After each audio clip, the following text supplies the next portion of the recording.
오늘 우리 주신 하나님의 말씀은 마태복음 5장 5절 말씀입니다. 신약 성경 5면에 있습니다. 마태복음 5장 5절 말씀입니다.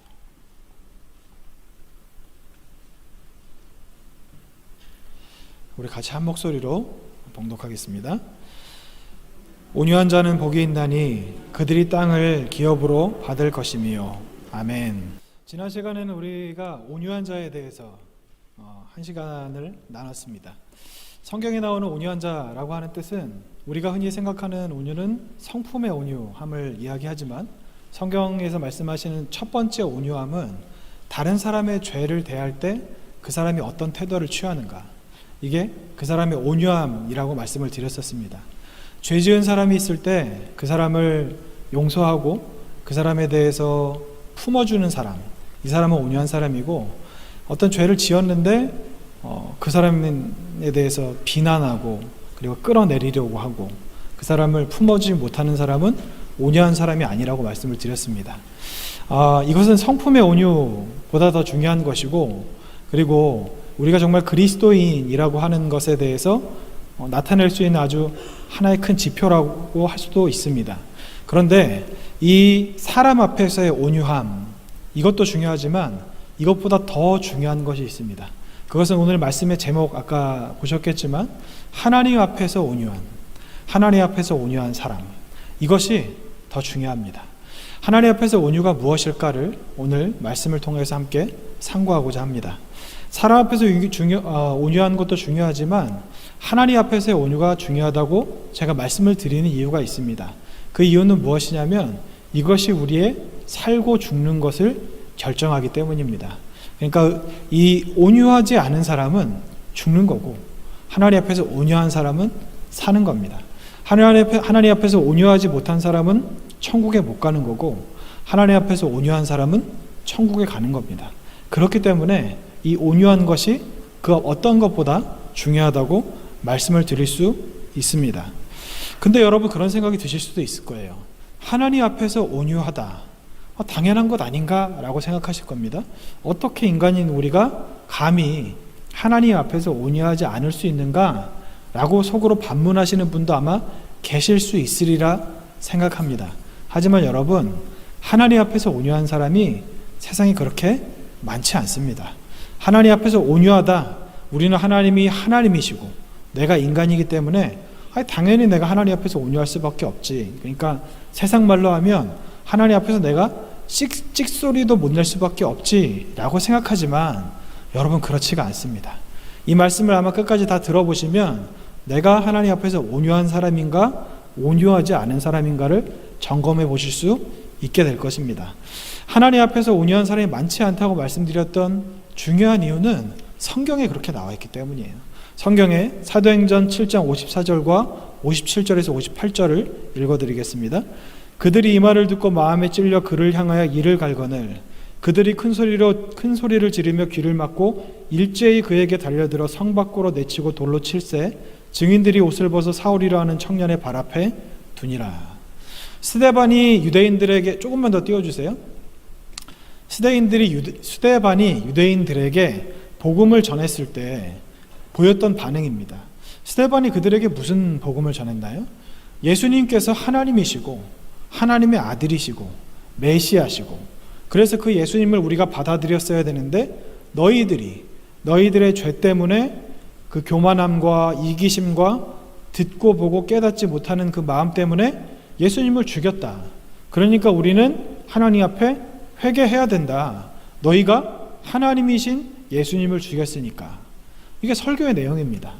이렇게 설교를 하니까 스데반의 설교를 들은 그 유대인들이 일제히 그에게 달려들었다 그랬어요. 화를 내고 귀를 막고 일제히 그에게 달려들어서 그를 돌로 쳐서 죽였다고 합니다.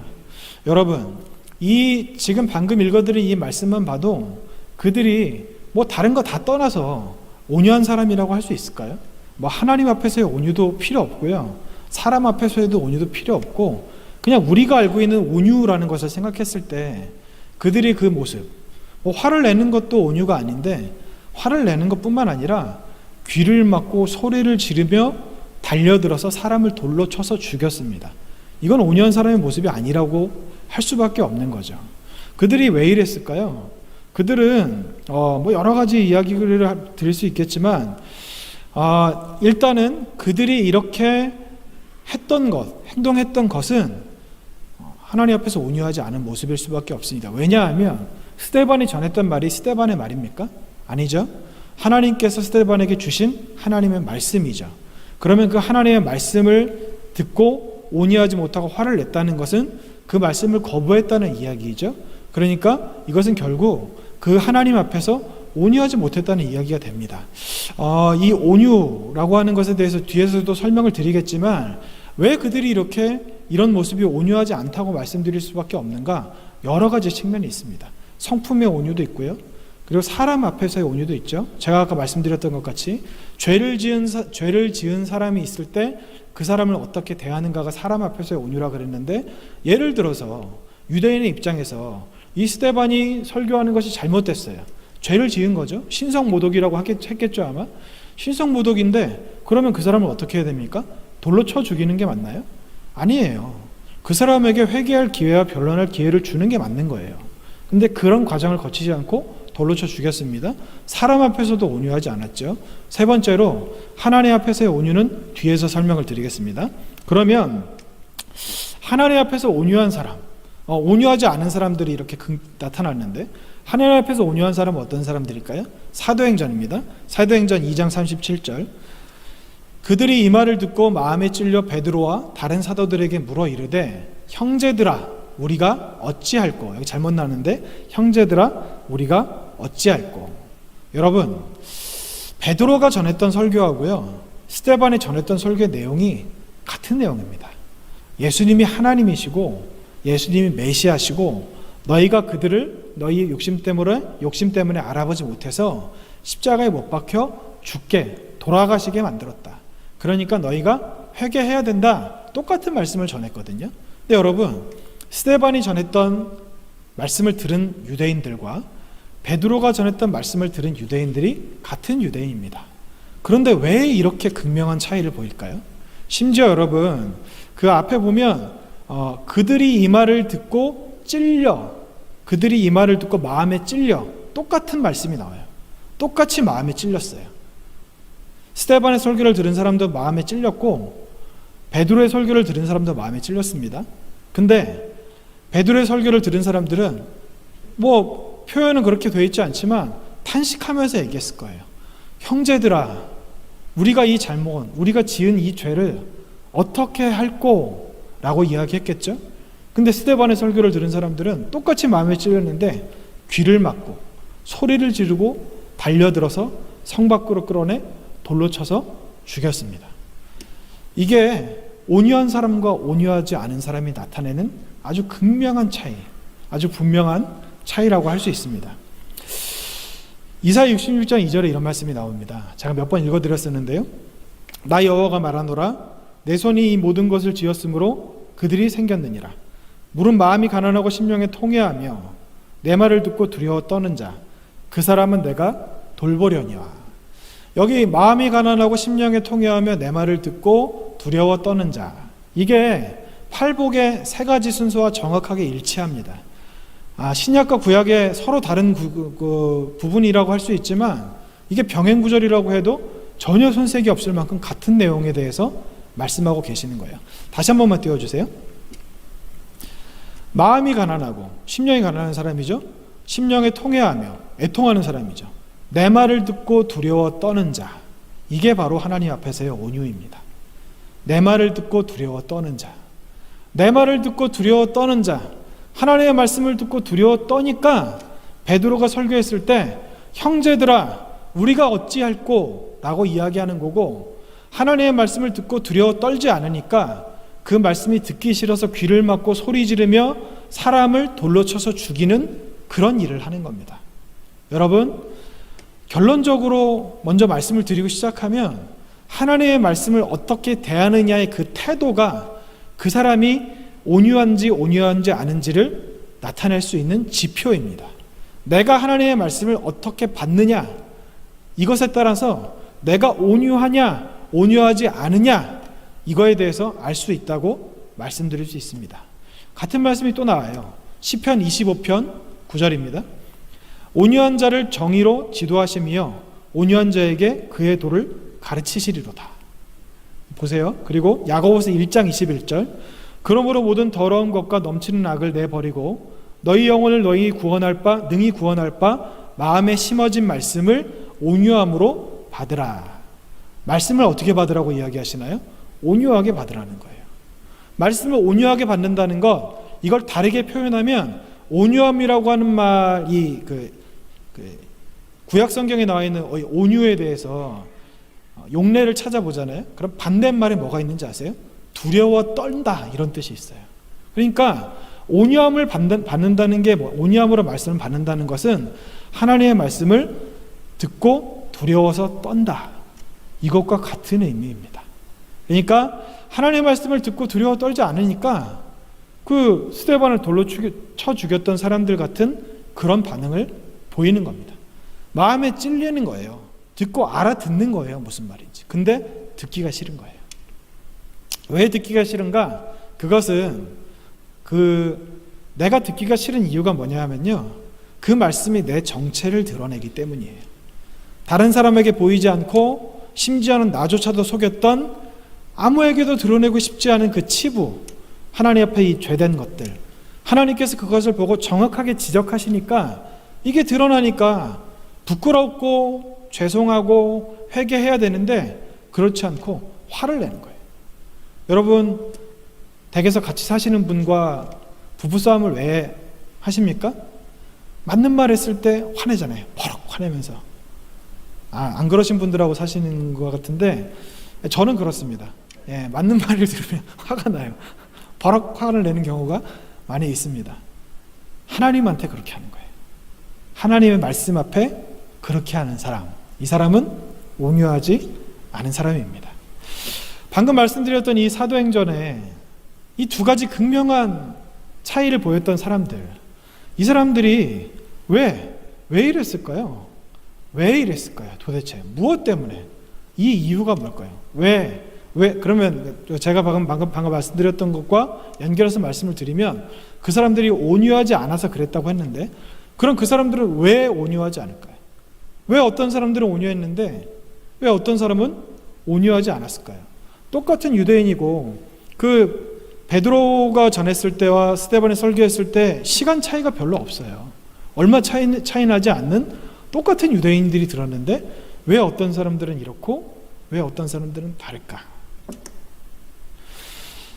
하나님의 말씀을 들었을 때 이렇게 결정적인 차이를 보일 수밖에 없는 이유가 있습니다. 신명기 29장 4절입니다. 그러나 깨닫는 마음과 보는 눈과 듣는 귀는 오늘 여호와께서 너희에게 주지 아니하셨느니라. 중요하니까 한 번 더 읽어드릴게요. 그러나 깨닫는 마음과 보는 눈과 듣는 귀는 오늘 여호와께서 너희에게 주지 아니하셨느니라. 자, 여기서 우리가 주목해서 봐야 될 것은 듣는 귀입니다. 듣는 귀. 우리가 말씀을 어떻게 받죠? 우리가 말씀을 받는 방법은 여러 가지가 있습니다. 근데 가장 원초적으로 말씀을 받는 방법은 제가 이렇게 지금 설교단에 서서 하나님의 말씀을 여러분들께 전할 때 여러분들이 앉아서 말씀을 듣는 것, 이것이 가장 원초적인 말씀을 받는 방법입니다. 그럼 여러분, 이 말씀을 들을 때 어떻게 들을까요? 귀로 듣죠? 근데 하나님께서 귀를 통해서 듣게 하셨는데 듣는 귀를 주시지 않았다고 나와 있습니다.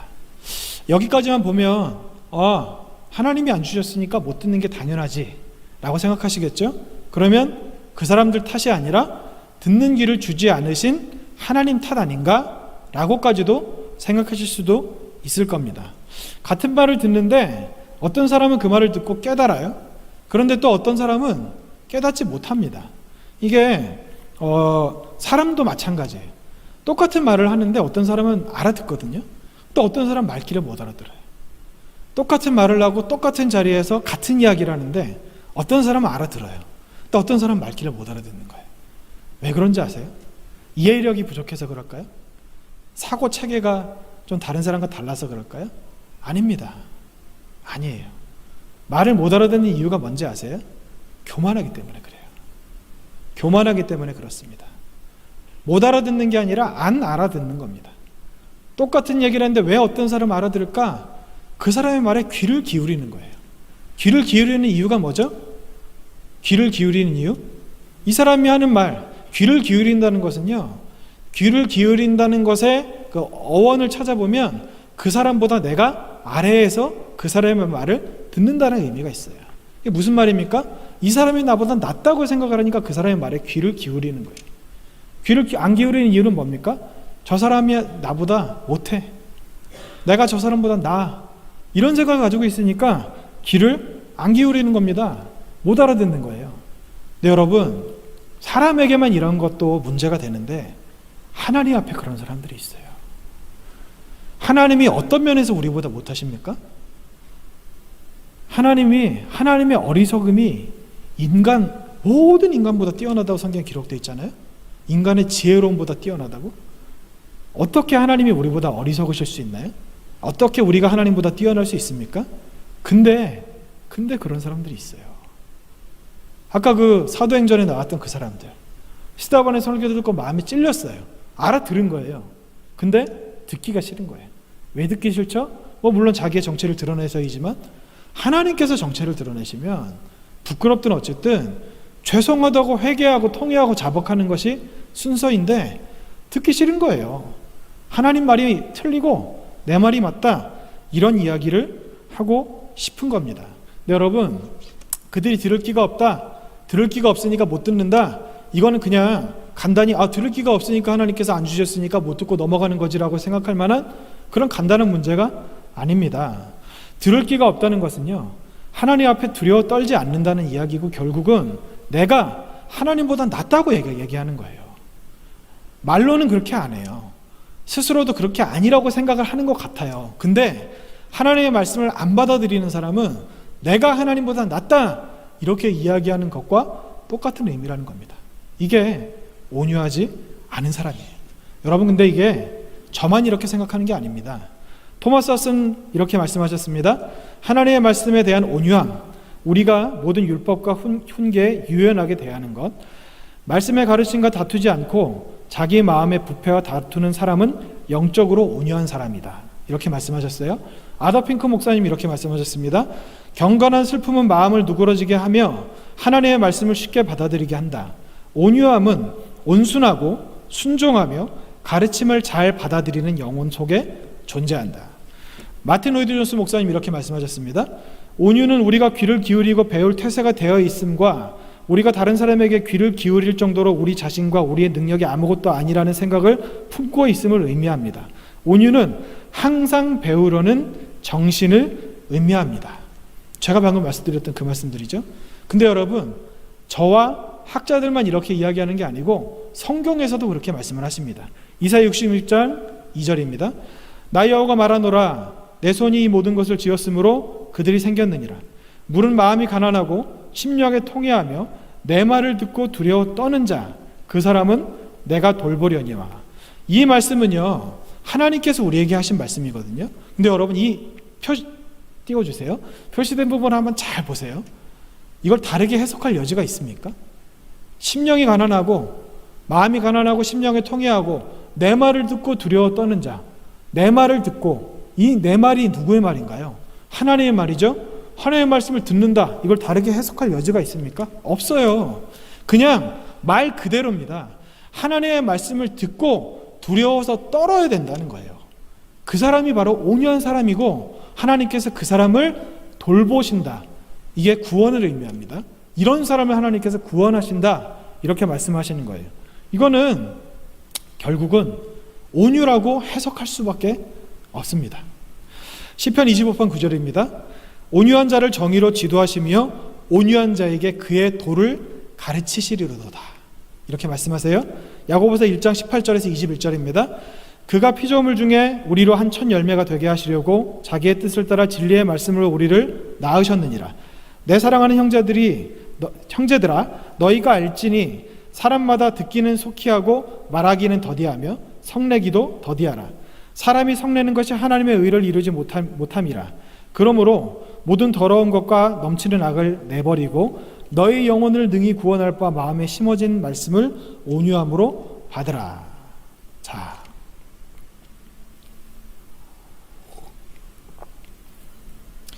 지금 제가 읽어드린 이 부분 있죠? 그 앞부분을 잠깐만 띄워주시겠어요?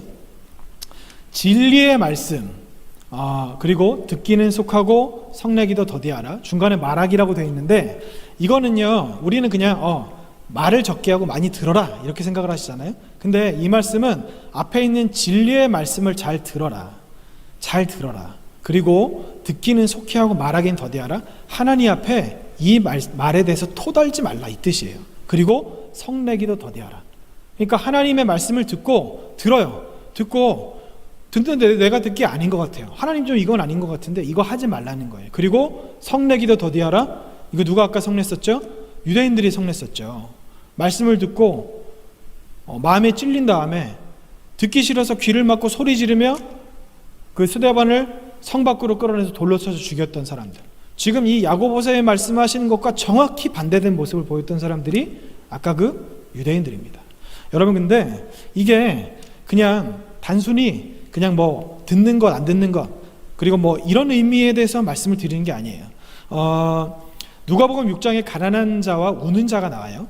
그리고 마태복음에 심령이 가난한 자와 애통하는 자가 나옵니다. 그리고 마태복음 그 뒤에 보면 의에 줄이고 목이 마른 자가 나와요. 그러면 자, 한번 잘 들어봐 주십시오. 심령에 가난한 것은요, 하나님께 대한 것입니다. 그리고 애통하는 자도 하나님께 대한 것이에요. 그리고 오늘 말씀 뒤에 나와 있는 의에 줄이고 목이 마른 것도 하나님께 대한 것입니다. 가운데 끼어 있는 온유도 누구에 대한 것일까요? 하나님께 대한 것을 말씀하고 또 하나님께 대한 것을 말씀하고 이 뒤에도 하나님께 대한 것을 말씀하는데 중간에 나와 있는 이 온유만 하나님께 대한 것이 아니라 뭐 다른 것, 심령의 가난 뭐 이런 거랑 상관없이 성품, 뭐 사람에 대한 것, 이걸 말할 수 있을까요? 그럴 수가 없어요. 같은 걸 이야기하는 겁니다. 결국은 하나님의 말씀을 내가 어떻게 듣고 받아들이느냐에 대한 것에 대해서 지금 여기서 말씀을 하고 계시는 겁니다. 심령의 가난, 그리고 자기의 죄 때문에 애통하고 의에 줄이고 목에 마른 것 사이에 끼어있는 이 온유는요, 당연히 하나님에 대한 것이에요. 당연히 다른 것일 수가 없습니다. 착하고 성품 좋고 이런 거 필요 없습니다. 착한 사람, 세상에서 제일 못 믿을 사람이 착한 사람이에요. 둥글둥글한 사람, 그런 사람 믿으면 안 됩니다. 우리는 그런 사람이 되고자 하려고 해서도 안 되고, 그런 사람을 뭐 좋아는 해야겠죠. 싫어하면 안 되겠죠. 좋아는 해야 되겠지만 그런 사람에 대해서 좋게 생각할 필요가 없어요. 하나님 앞에서 온유한 사람이 되는 것이 가장 중요하고, 그 사람이 진짜 하나님의 사람인 겁니다. 아무리 여러분 뒤에서 말씀드리겠지만 착하면 뭐합니까? 착한다고 천국 가나요? 못 가요. 아무 상관없어요, 천국 가는 거하고. 팔복을 처음 시작할 때 제가 수미상관 구조라고 말씀을 드렸어요. 샌드위치 구조라고 말씀드렸습니다. 3절과 10절이 중간에 나와 있는 4절부터 9절까지의 6가지의 복에 대해서 감싸고 있는 구조라고 말씀을 드렸습니다. 3절과 10절이 무엇을 이야기하느냐? 천국에 대해서 말씀하세요. 결국은 이 팔복은 제가 누누이 말씀드렸지만 팔복, 여기서 받을 복들은 결국은 궁극적인 구원입니다.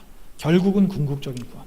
이 땅에서 아직 우리가 몸의 구속을 받지 못해서 영과 후는 구원을 받았지만 아직 육신을 입고 있어서 죄를 짓고 살 수밖에 없는 우리가 하나님 앞에 더 이상 죄를 지을 필요도 없고 하나님 앞에 시험을 받을 필요도 없고 결국 하나님의 저울에 달아질, 그러니까 하나님의 저울에 올라갈 필요도 없는 궁극적인 구원을 받은 그 상태, 천국 가는 그것이 이 팔복에서 말하는 건데, 심령의 가난은 왜 심령이 가난해지요? 내가 죄인이라는 것을 아니까 심령이 가난해지는 거예요. 다른 사람보다 내가 못하다는 것을 인정할 수밖에 없게 되는 거예요. 내가 지은 죄가 다른 어떤 사람이 지은 죄보다 더 크다. 저 사람은 저렇게 눈으로 보이는 죄를 짓지만 나는 속으로 정말 말도 못할 만큼 많은 죄를 짓는다. 내가 누구에게 무슨 말을 하느냐 라고 생각이 드니까 심령이 가난해질 수밖에 없고, 애통이 뭡니까? 그럼 뭐예요? 하나님, 내가 하나님의 은혜를 받았는데 이렇게 죄를 떠날 수 없는 죄인입니다 라고 생각하게 되니까 애통할 수밖에 없는 거예요. 내가 답이 안 나오니까. 내가 아무리 노력을 하고 수고를 하고 열심히 해도 죄를 떠날 수 없으니까 하나님 앞에 하나님 저를 불쌍히 여겨주십시오. 저는 죄인입니다. 라고 말하는 것이 바로 애통 아닙니까? 그렇게 죄인임을 자각한 사람들, 죄인임을 자각한 사람들, 이 사람들이 받을 복, 이 사람들이 결국에 갈 곳, 이 땅이 아니라 천국입니다. 천국을 말씀하고 있는 거예요. 결론은 구원에 대해서 말씀하시는 거죠. 궁극적인 구원. 단순히 성품이 좋다고 천국 갈 수 있나요? 못 가죠. 성격이 둥글둥글하다고 천국 갈 수 있나요? 못 갑니다. 착하다고 천국 갈 수 있나요? 못 갑니다. 천국 가려면요, 온유해야 됩니다. 하나님의 말씀을 듣고 두려워 떠는 사람이 천국에 가는 겁니다. 하나님의 말씀을 듣고 두려워 떨지 않는 자, 천국에 못 갑니다. 팔복은 각각 8가지의 복을 말씀하고 있지만 그 복은 결국 천국이라는 것으로 귀결됩니다. 그런데 여러분, 이 천국이라는 것으로 귀결된다는 것은 어떤 의미가 있느냐면 이것을 하지 못하면 천국 못 간다예요. 심령이 가난하지 않으면 천국 못 가고, 애통하지 않으면 천국 못 가고, 온유하지 않으면 천국 못 가고, 의에 줄이고 목이 마르지 않으면 천국 못 간다. 이것에 대해서 말씀하고 있는 거예요. 그럼 여러분, 온유하지 않으면 천국 못 가는 거예요. 왜냐? 아니, 심령이 가난할 수도 있죠. 애통할 수도 있는데 온유하지 못할 수도 있지 않습니까? 스데반을 돌로 쳐 죽였던 사람들이 심령이 가난했을까요? 애통했을까요? 근데 온유라고 하는 이 한 부분만 부족해서 그랬을까요? 아니에요. 이것은 각각 다른 복을 이야기하는 것 같지만 결국은 다 하나입니다. 각각 다른 것을 이야기하는 것 같지만 떼놓고는 설명할 수가 없는 거예요. 심령이 가난한 사람은 애통해질 수밖에 없고요, 애통한 사람은 온유해질 수밖에 없는 거예요. 온유한 사람은 의에 줄이고 목이 마를 수밖에 없게 되는 겁니다. 각각의 과정이에요. 하나하나가 다 과정이에요. 이건 있는데 이건 없다? 이럴 수는 없는 겁니다. 정도의 차이만 있을 뿐이지 모두에게 온유한 모습이 나타나야 된다는 겁니다. 여러분, 스데반에게 화를 냈던 이유, 온유하지 않아서라고 말씀을 드렸죠. 그리고 온유하지 않은 이유, 듣는 길을 하나님께서 주시지 않아서라고 말씀을 드렸습니다. 그리고 하나님께서 그러면 그들에게 왜 듣는 길을 주시지 않았을까? 제가 시간 관계상 다 말씀을 드릴 수 없지만 이사야 66장 2절과 2절, 이사야 66장 앞과 뒤를 읽어보시면 하나님께서 그들에게 왜 그렇게 말씀하시는지가 나와요. 그들이 왜 듣는 길을 받지 못하게 됐는지 아십니까? 그들이 심령이 가난하지 않았기 때문에 그래요. 그들이 애통하지 않았기 때문에 그래요. 한마디로 말씀드리면 그들이 스스로 죄인임을 인정하지 않았기 때문에 그렇습니다. 그러니까 하나님께서 그들에게 깨닫는 마음과 보는 눈과 듣는 길을 주시고 싶어도 못 주시는 거예요. 깨닫는 마음과 보는 눈과 듣는 길을 주셔도 죄인이라는 것을 인정하지 않는데 그게 무슨 소용이 있을까요? 아무 소용 없습니다. 정말 아무 소용 없어요. 왜냐하면 뒤에서 또 설명을 드리겠지만 그런 사람들은요, 하나님께서 깨닫는 마음, 보는 눈, 듣는 길을 아무리 주셔도 못 깨닫습니다. 왜냐하면 우리에게 주신 인간의 자유의지가 하나님을 뛰어넘기 때문입니다. 하나님은요, 결코 어떤 상황에서도 우리의 의지를 뛰어넘지 않으세요. 억지로 믿게 하시는 경우가 있나요? 억지로 뭔가 하시게 하시는 경우가 있나요?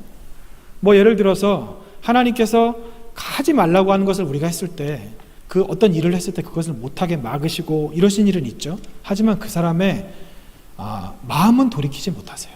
상황을 통해서 그 사람의 마음이 돌이킬 수 있는 기회는 주시지만 그 사람의 마음은 억지로 돌이키시지 않는 분이 바로 하나님이십니다. 이 부분에 대해서 예수님께서 이렇게 말씀하셨습니다. 누가복음 5장 31절 32절, 예수께서 대답하여 이르시되 건강한 자에게는 의사가 쓸데없고 병든 자에게라야 쓸데있나니 내가 의인을 부르러 온 것이 아니요 죄인을 불러 회개시키러 왔노라. 여기도 나와 있잖아요. 건강한 자가 누구죠? 스스로 죄인이 아니라고 생각하는 사람. 병든 자가 누구죠? 죄인이라고 생각하는 사람. 병든 자에게는 죄인 예수님이 쓸 때가 있어요.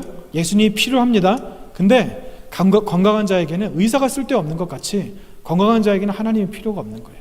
이게 그냥 그들이 하나님을 필요로 하지 않는다. 그들이 하나님을 별로 필요로 하지 않는다, 이런 의미가 아니라 그들에게는 하나님이 소용없다는 거예요. 여러분, 건강한 사람한테 의사가 여러분에게 오셔가지고 이렇게 하고 저렇게 하십시오 그러면 알아들으십니까?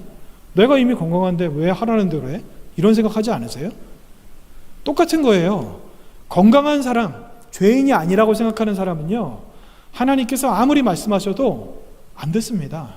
이스라엘 구약 역사를 보세요. 얼마나 많은 선지자들을 죽였습니까? 하나님께서 그들을 얼마나 회개시키고자 얼마나 많은 기회를 주셨어요. 한 번도 안 들어요. 한 번도 안 듣고 다 죽였어요. 다 죽였어요. 그러니까 예수님께서 나중에 어떻게까지 비유를 하십니까? 왕과 백성들에 대한 비유를 하실 때 그런 비유를 하잖아요. 종들을 보내서 혼인잔치에 청했는데 안 오고, 결국은 아들까지 보냈는데 아들까지 쳐 죽이고, 그리고 그 재산을 빼앗으려고 한 것이 누구라고 말씀하셨나요? 이스라엘의 조상들, 이스라엘 사람들. 여러분, 근데 이스라엘만 그렇습니까? 이스라엘 사람들만 그렇게 하나님의 말씀을 듣고 인정하지 않고 깨닫지 않고 그렇게 부정했습니까? 우리들도 그렇지 않나요? 우리들은 안 그렇습니까? 자기가 죄인이라는 것을 깨달으면요, 심령이 가난해집니다. 그럴 수밖에 없어요. 심령이 가난해지면 자연스럽게 애통해질 수밖에 없습니다. 심령의 가난. 가난이라는 것의 용례를 찾아보면 절박하다는 의미가 있어요. 거기에 심령이 가난한 사람들은 절박합니다. 왜 절박하죠? 무엇에 대해서 절박하죠? 천국에 내가 못 가겠구나. 그럼 내가 천국 가야 되는데 이렇게 절박하게 되면 하나님 앞에 어떻게 기도할 수밖에 없게 될까요? 애통할 수밖에 없게 되죠. 저를 불쌍히 여겨주시옵소서. 한 번만 기회를 달라고. 이렇게 기도할 수밖에 없지 않겠습니까? 심령이 가난한 사람은 애통해 줄 수밖에 없고, 애통한 사람은 온유해 줄 수밖에 없습니다. 온유해 줄 수밖에 없는 두 가지 이유가 있습니다. 심령이 가난한 사람은 죄인이라는 것을 깨닫고, 애통하는 것은 내가 다른 모든 사람보다 가장 큰 죄인이다. 바울이 고백했던 것처럼 내가 죄인 중에 괴수다. 이건 겸손이 아니라 바울이 그만큼 심령이 가난한 상태였다는 거예요. 그만큼 애통하는 상태였다는 겁니다. 그렇게 애통하는 상태가 되니까 세상 모든 사람들이, 바울이 그러잖아요. 내가 이렇게 하나님의 말씀을 받아서 말씀을 전하고 수많은 교회를 개척했지만 내가 너희 성도들의 지극히 작은 자보다도 더 작다. 이게 애통한 사람이 자기 주제 파악을 해서 깨닫는 자기 수준인 거예요. 그러니까 심령이 가난하고 애통하면 나보다 모든 사람들이 심지어 불신자조차도 나보다 낮게 여겨지는 겁니다. 왜 불신자보다 낮게 여겨지느냐? 이렇게 생각하실 수도 있지만 그렇습니다. 나는 하나님의 은혜를 받았잖아요. 그래서 하나님 앞에 신앙생활을 하고 있지 않습니까? 근데 불신자가 내가 다른 모습이 없다고 하면 불신자가 나보다 나은 거죠. 우리는 하나님의 은혜를 알잖아요. 근데 불신자는 하나님의 은혜를 몰라요. 하나님의 은혜를 알고 죄를 짓는 사람이 나쁜가요? 하나님의 은혜를 모르고 죄를 짓는 사람이 나쁜가요? 하나님의 은혜를 알고 죄를 짓는 사람이 훨씬 나쁩니다. 비교도 할 수 없을 만큼 나쁩니다. 그러면 그 사람은 애통해질 수밖에 없어요. 건강한 자에게는 의사가 쓸데없지만 병든 자에게는 의사가 쓸데 있습니다. 세리가 그랬죠. 하나님의 말씀 아주 달게 받았잖아요. 근데 바리새인들은 예수님의 말씀만 하면, 진짜 말씀만 하면 꼬투리 하나 잡아보려고 막 어떻게 해서든지 꼬투리 잡아서 공격해보려고 혈안이 돼 있던 것이 바리새인들 아닙니까?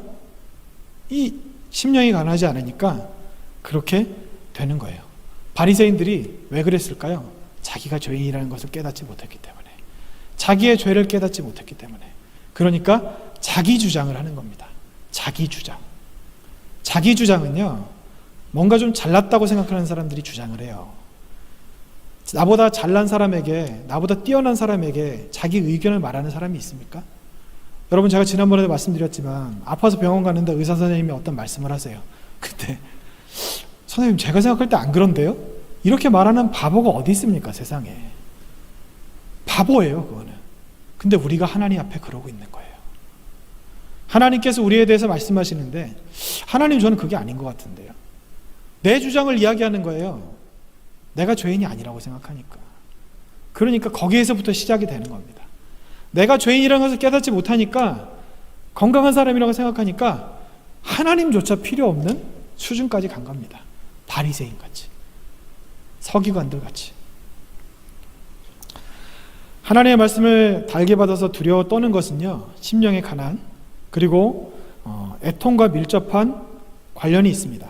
방금 제가 읽어드렸던 말씀과 같이 심령이 가난하지 않은 사람, 죄인이 아니라고 생각하는 사람은 예수님조차 필요가 없어요. 하나님조차 필요가 없습니다. 하나님께서 말씀을 아무리 하셔도 안 듣는 거예요. 결국은 안 듣는 겁니다. 그럴 수밖에 없죠. 건강하다고 생각하니까. 실제로도 마음이 가난하고 애통한 사람만 복음을 받아들입니다. 마음이 가난하고 애통한 사람만 복음을 받아들입니다. 그래서 바울이 이렇게 이야기했어요. 갈라디아서 3장 24절. 이같이 율법이 우리를 그리스도께로 인도하는 초등교사가 되어 우리로 하여금 믿음으로 말미암아 의롭다함을 얻게 하려 함이라. 율법이, 말씀이죠. 하나님 말씀이 우리를 그리스도께로 인도하는 초등교사가 되어, 이것을 여러분 알아들으시기 쉽게 설명드리면, 율법이 내가 죄인인 것을 깨닫게 한다, 이 뜻입니다. 이렇게 된다는 거예요. 근데 여러분, 길에 나가서 복음을 전해보면 그런 반응을 보이는 분들이 있어요. 우리가 복음을 전하면 하나님 왜 살아계십니다, 하나님 왜 사랑하십니다, 그러면서 우리가 하나님 앞에 죄를 지었고 이 죄 때문에 하나님 앞에 하나님과 우리 사이가 끊어졌습니다, 이렇게 설명을 하게 되잖아요. 그러면 불신자들 중에 화내는 사람들이 꽤 많습니다. 제가 지난 교회에 있을 때 그 전도를 매주 나갔는데 이렇게 복음을 전하잖아요. 화내는 사람 많아요. 전도지 주면 그냥 보는 눈앞에서 이렇게 땅에 버리고 가는 사람도 많아요. 이게 자기가 죄인임을 못 깨닫는 사람의 특징이에요. 불신자들은 이럴 수밖에 없거든요. 근데 안타까운 것은 교회 안에도 이런 사람이 많습니다. 왜 이런 사람이 많을까? 제가 어느 큰 교회 목사님, 아주 큰 교회 목사님께서 사석에서 말씀하시는 걸 들었어요. 그 목사님이 그렇게 말씀하시더라고요. 헌금 설교를 하면 그 다음 주에 교인이 한 10% 정도 덜 나온대요. 그분이 목회를 한 50년 정도 하신 분인데 한 번도 예외가 없었대요. 그리고 회개하라는 설교를 연속 한 2주, 3주 정도 하면 교인이 한 20% 정도 안 나온대요. 그리고 그 다음 주에 복에 관한 설교를 하면 다시 회복된대요. 그분이 씁쓸하다고 보고 그러시면서 말씀하시더라고요. 여러분 하나님의 말씀을 어떻게 받아들이십니까? 하나님의 말씀에 대해서 어떻게 생각하세요? 제가 그냥 이렇게 말씀을 전하니까 그냥 듣고 말고 끝나시나요? 하나님 말씀하실 때 이렇게 하나님의 말씀이라고 하는데 아멘으로 받아들이는 분도 계시지만 여기에는 안 보이는데 설교를 하다 보면 삐딱하게 앉아 계신 분이 계세요. 저거 아닌데, 이 표정이 보여요. 여기 있으면. 그런 분들이 계십니다. 근데 이런 분들이 꽤 많이 계세요. 겉으로 그렇게 보이지 않는다고 해도 여러분 정말 하나님의 말씀을 받아들였다, 예를 들어서 오늘 온유한 자가 되어야 된다라고 말씀을 드리면 이걸 정말 받아들였다면 어떻게 해야 되나요? 병원에 가서 의사 선생님에게 어떤 처방을 받았으면, 예를 들어서 이제 아침 3번 정확한 시간에 식사를 하시고 튀긴 거 밀가루 끊으세요. 안 그러면 병이 더 커집니다, 이렇게 말씀하시면 그 말씀을 내가 받아들였다면 어떻게 하죠? 그렇게 하죠. 하루 3번 밥 정해진 시간에 먹고 튀긴 음식 안 먹고 밀가루 끊고 몸에 좋은 것만 먹겠죠. 받아들였다는 건 이런 의미거든요. 하나님의 말씀에 두려워 떤다. 그러니까 의사 선생님이 그렇게 이야기하는 것은 왜 그러는 거죠? 내가 더 병에 걸릴까 봐, 이 병이 더 커질까 봐 두려워서 그런 건 아닙니까? 마찬가지로 하나님께서 오늘 온유해야 된다, 온유한 자만 천국 갈 수 있다, 이렇게 말씀을 하셨다면, 그러면 우리는 이 예배가 끝난 다음에 우리의 삶의 목표는 온유한 자가 되는 것이 되어야 합니다. 내가 정말 하나님의 말씀을 두려워 떤다면, 내가 온유하지 않으면 천국 못 가는구나, 아이고 나는 천국 못 갈 수도 있겠구나, 정신 차려야 되겠다. 하나님 앞에 내가 죄인인 것을 깨닫고 하나님 앞에 통회하고 자복하며 애통하며 온유함으로 말씀을 받아서 하나님께서 우리에게 말씀하시는 이 구원을 이루는 사람이 되어야겠네 라고 생각하면서 살아야 되는데, 안 그렇잖아요. 안 그렇잖아요. 왜 안 그렇다고 제가 말씀을 드리냐면, 저도 경험을 해봤기 때문에. 여러분, 우리는 율법을 통해 죄를 깨달아야 됩니다. 그래야 우리에게 예수님이 필요합니다.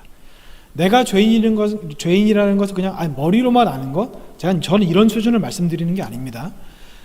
내가 죄인이라는 것을 깨닫는다는 것은 심령이 가난한 사람이 되었다는 거고, 그래서 애통한 사람이 되어서 온유함까지 된 사람을 말하는 겁니다. 다른 사람에 대해서 주장하지 않고 다른 사람의 말에 귀를 기울이며 다른 사람을 나보다 낮게 여기고, 특별히 목회자가 하는 말 아멘으로 받으셔야 돼요. 목회자가 이렇고 저렇고 생각하실 필요가 없어요. 그거는 교만하고 건방진 겁니다. 목회자가 어떤 실수를 한다면 하나님께서 심판하실 거고, 판단하지 마세요. 아멘으로 받으세요. 그냥 얼마나 교만한 건지 몰라요. 그게 그렇게 하시면 안 됩니다. 안 돼요. 저도 저희 목사님의 말씀을 순종합니다. 무조건 순종하려고 정말 많이 노력을 해요. 제가 부목사라서 그럴까요? 아니에요. 하나님께서 저에게 목사님으로 세우셨기 때문에 순종하는 겁니다. 여러분은 어떠세요? 여러분은 어떻게 생각하십니까? 왜 목회자에 대해서 이렇게 저렇게 생각을 하세요? 왜 말씀에 대해서 이렇게 저렇게 편집을 하십니까? 왜 말씀을 들으면 아멘으로 은혜 받았다고 말을 하면서 삶은 변화하지 않으십니까? 교만하기 때문에 그래요. 죄인이라는 것을 깨닫지 못하기 때문에 그렇다는 겁니다. 믿음은요, 사변적인 게 아닙니다. 머릿속으로만 알고 이론으로 끝나는 게 아닙니다. 믿으면 행할 수밖에 없고 사랑을 실천할 수밖에 없는 게 믿음입니다. 죄인이라는 것을 내가 깨달았다면, 그 죄인이라는 것을 깨달았다면 다른 사람을 대하는 태도에서 나와요. 나보다 남을 낮게 여기고, 누가 말하면 귀 기울여 듣고, 누가 날 기분 나쁘게 해도 저 사람이 나보다 낫지, 내가 저 사람보다 훨씬 못하지, 이런 생각을 가질 수밖에 없는 겁니다. 여러분, 내가 죄인이라는 것을 깨닫는다는 것, 여기에서부터 심령에 관한 애통, 온유, 의에 줄이고 목마름, 이게 다 연결되는 겁니다. 가장 처음 시작은 하나님께서 나에게 죄인이라고 말씀하실 때 내가 죄인이구나. 하나님은 결코 우리의 생각과 마음을 바꾸지 않으세요. 내가 의지를 들이지 않는 이상 절대 그렇게 하시는 분이 아니십니다. 강제로 바꾸신다? 그런 일은 일어나지 않습니다. 만약 그런 일이 일어났다면 하나님께서 이 땅에 태어났던 100억 명이 넘는 사람들 중에 왜 대부분의 사람들을 지옥에 가게 두셨을까요? 하나님이 원하시는 것, 하나님의 마음의 소원은 뭐죠? 모든 사람이 구원을 받는 건데 왜 그렇게 하셨을까요? 우리의 의지를 존중하시기 때문에 그래요. 억지로 믿음을 주시는 것이 아니라 내가 하나님 앞에 믿음을 드리기로 결정하고 결단하고 의지를 드려야 그때서야 하나님께서 일하시기 때문에 그런 겁니다. 여러분, 저에게 주시는 말씀, 그리고 여러분에게 주시는 말씀이에요. 하나님의 말씀을 아멘으로 받으십시오. 목회자의 말씀에 순종하십시오. 아멘이 좀 작아지네요. 하셔야 돼요. 하셔야 됩니다. 이거 못하면 죄송하지만 나중에 천국 갔을 때 그 권사님 어디 갔지? 이런 말 들으시게 될 거예요. 우리 모두가 천국 가실 수 있기를 바랍니다. 이 시간 기도합니다. 하나님 앞에 이렇게 기도했으면 좋겠습니다. 하나님, 나는 내가 죄인이라고 생각해서 이 자리에 나왔다고 알고 있습니다. 그리고 내가 죄인이기 때문에 하나님을 믿고 하나님 앞에 이렇게 신앙생활을 하고 있다고 생각했습니다. 하지만 나와 똑같이 하나님을 알고 있고 하나님의 말씀을 잘 알고 하나님의 말씀에 순종했다고 하는 유대인들, 바리새인들, 서기관들조차도 똑같이 하나님을 향한 믿음을 가지고 있었다고 생각했지만 그들은 결국 스스로 건강한 자라고 생각해서 예수님조차 필요 없는 지경에까지 놓이게 되었습니다. 하나님, 내가 그런 자인지 아닌지 깨닫게 해주시옵소서. 내가 하나님을 알고 있다고 이야기하지만 하나님 앞에 순종하고 있는지, 내가 하나님 앞에 그 말씀을 대하는 태도가 내가 좋아하는 말씀은 듣고 좋아하지 않는 말씀을 듣지 않고, 내가 순종하기 괜찮은 말씀은 순종하고 순종하기 어려운 말씀은 순종하지 않는 그런 적당한 신앙생활을 했던 온유하지 않은 사람은 아니었는지 이 시간 나를 돌아보게 하시옵소서. 아버지, 그래서 내가 바라고 원하옵기는 이 시간 내가 온유한 자가 되게 하시옵소서. 아버지 하나님의 말씀에 두려워 떠는 자가 되게 하시고 그 말씀을 아멘으로 받아 순종하는 내가 되게 하시옵소서. 이 말씀을 놓고 이 시간 주님 앞에 주님의 이름 크게 부르고 함께 기도하겠습니다. 주여!